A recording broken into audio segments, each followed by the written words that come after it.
দোয়া চাওয়াও সুন্নাহ, দোয়া করাও সুন্নাহ। বুঝতে পেরেছেন? দোয়া নিজের জন্যও করবেন, অন্যের জন্যও করবেন। রাজি আছেন তো? অনেকে বলে, হুজুর আমার দোয়া আমি করব, আমি আরেকজনের জন্য করব কেন?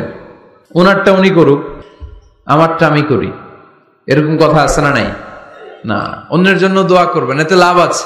আপনি যখন কারোর জন্য দোয়া করেন, ফেরেশতারা আল্লাহর কাছে দোয়া করতে থাকে, আল্লাহ যেই দোয়া সে তার ভাইয়ের জন্য করলো, আগে দোয়াটা তার নিজের জন্য কবুল করে নাও। মা মিন মুসলিম ইয়াদউ লিআখিহিল মুসলিম বিযাহরিল গায়ব ইল্লা ক্বালাল মালাক ওয়ালাকা বিমিসলিন। ফেরেশতারা বলে ওয়ালাকা বিমিসলিন, আপনি দোয়া করলেন, আল্লাহ আমার এই ভাইটার টাকা পয়সা নাই, তুমি তারে ধনী বানায় দাও। ফেরেশতারা তখন বলে ওয়ালাকা বিমিসলিন, মানে আল্লাহ যিনি দোয়া করতেছে আগে তারে ধনী বানিয়ে দাও। সুবহানাল্লাহ কইতে পারলেন না? আপনার ভাই অসুস্থ, আপনি দোয়া করলেন, আল্লাহ আমার ভাইটা অসুস্থ, তারে তুমি সুস্থ করে দাও। ফেরেশতারা বলে ওয়ালাকা বিমিসলিন, মানে আল্লাহ যিনি দোয়া করতেছে তার কোনো রোগ বালাই থাকলে আগে তারে সুস্থ করে দাও। তো এজন্য অন্যের জন্য দোয়ার দরকার আছে না নাই? আল্লাহর হাবিব সাল্লাল্লাহু আলাইহি ওয়াসাল্লাম বললেন, দোয়া মুখুল ইবাদা, দোয়া হচ্ছে ইবাদতের নির্যাস। নামাজ পড়লেন, রোজা রাখলেন, যাকাত দিলেন, কিন্তু দোয়া করলেন না, তার মানে আসল নির্যাসটা আপনি মিস করলেন, ঠিক কি না? আরেক বর্ণনায় এসেছে আদ-দুআ হুয়াল ইবাদা, দোয়াটাই নাকি ইবাদত। দোয়া যে করতেছেন এটাই ইবাদত।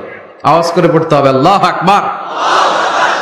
এজন্য প্রতিটা সালাতে যখন আমরা নামাজে দাঁড়াই, যখন মুসল্লায় দাঁড়াই, আমরা যখন সূরাতুল ফাতিহা পড়ি, এর মধ্যে আল্লাহ একটা দোয়া শিখিয়েছেন, পড়েন ইহদিনাস সিরাতাল মুস্তাকিম। ইহদিনাস সিরাতাল মুস্তাকিম, ও আল্লাহ show us the right path, show us the correct path। আল্লাহ আমাদেরকে সহজ সরল সোজা পথ দেখান। আল্লাহর হাবিব সাল্লাল্লাহু আলাইহি ওয়াসাল্লাম একবার খেজুর গাছের ডাল দিয়ে মরুভূমিতে একটা টান মারলেন, সোজা একটা টান, আর ডানে বায়ে অনেকগুলো দাগ কাটলেন। আল্লাহর হাবিব বললেন, ডানের ছোট ছোট রাস্তাগুলো শয়তানের রাস্তা, ওরা হাতছানি দেয়, আসো নাচের অনুষ্ঠানে আসো, গানের অনুষ্ঠানে আসো, মদের আড্ডাখানায় আসো, জুয়া খেলাতে আসো, ওইদিকে যাওয়া যাবে না। মুমিনের রাস্তাটা সোজা, এটা সিরাতুল মুস্তাকিম। এই রাস্তায় যদি একবার উঠে যান, ডানে বায়ে কোনো মোড় নাই, খালি চলবে, খালি চলবে, ইউটার্ন নাই, কোনো চৌমুহনী নাই। এই রাস্তা শুরু হয়েছে দুনিয়াতে, এই রাস্তার শেষ মাথা ঢুকে গিয়েছে জান্নাতে। এজন্য প্রতিদিন সালাতে আমরা পড়ি, আল্লাহ তুমি আমাদেরকে সরল সঠিক পথ দেখাও। আমরা যদি কোনোদিন রাস্তা হারিয়ে ফেলি, আমাদেরকে রাস্তা দেখায় কে? আমি যদি কোনোদিন পথ ভুলে যাই, হাত ছানি দিয়ে কাছে নিও, মমতার বন্ধনে আমায় বেঁধে সব ভুল ক্ষমা করে দিও। পড়েন আমিন। এজন্য সালাতের মধ্যে দোয়া আছে না নাই?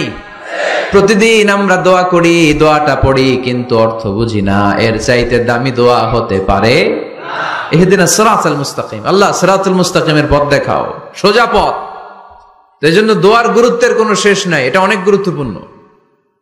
ইটস অ্যান আর্ট, দোয়াটা একটা শিল্প, এটাকে আত্মস্থ করতে জানতে হয়। সব কাজের মধ্যে first class, second class, third class আছে না নাই? কারো দোয়া থার্ড ক্লাস দোয়া, কারোটা সেকেন্ড ক্লাস, কেউ করতে পারে ফার্স্ট ক্লাস দোয়া, ঠিক কিনা? দোয়ার মতো যদি দোয়া করতে পারেন, এটা হচ্ছে ফার্স্ট ক্লাস দোয়া, মুহূর্তে আরশে পৌঁছে যায়। এটাকে রপ্ত করতে হয়, এটার মধ্যে আবেগ জুড়ে দিতে হয়। অনেকে দোয়া করে আবেগ নাই, আছে না নাই? জুমার দিন দেখবেন নামাজ পড়ে ইমাম সাহেব দোয়া করতেছে, অনেক মুসল্লি দোয়াও করতেছে, ওদিকে তাকায় আছে, হাত কিন্তু এইভাবে, আর তাকায় আছে জানালার দিকে, ও কি দোয়া করতেছে? কথা বলেন, আছে না নাই? এজন্য দোয়াটা করবেন কায় মনোবাক্যে, খুব আন্তরিকতা দিয়ে, হৃদয় থেকে। আপনার চোখের পানি যেন ঝরে, চোখের পানি যদি কোনো দোয়ার মধ্যে পড়ে, আপনি বুঝে যাবেন এই দোয়া আল্লাহর কাছে কবুল। চোখের পানি এত দাম, 2 ফোঁটা পানি আল্লাহর কাছে সবচাইতে প্রিয়। এক হচ্ছে জেহাদের ময়দানে শহীদের শরীর বেয়ে ঝরে পড়া রক্তের পানির ফোঁটা, দ্বিতীয়টা হলো অনুতপ্ত বান্দার চোখের পানির ফোঁটা।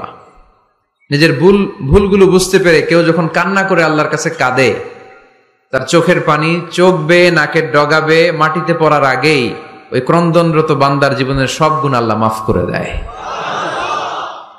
এজন্য কান্নার কোনো বিকল্প নাই, কাঁদতে হবে, কাঁদলেই ক্ষমা পাওয়া যাবে। তাহলে দোয়া হচ্ছে একটা আর্ট, আমরা বুঝলাম। ইটস অ্যান আর্ট, এটা শিল্প, এটাকে আত্মস্থ করতে জানতে হয়।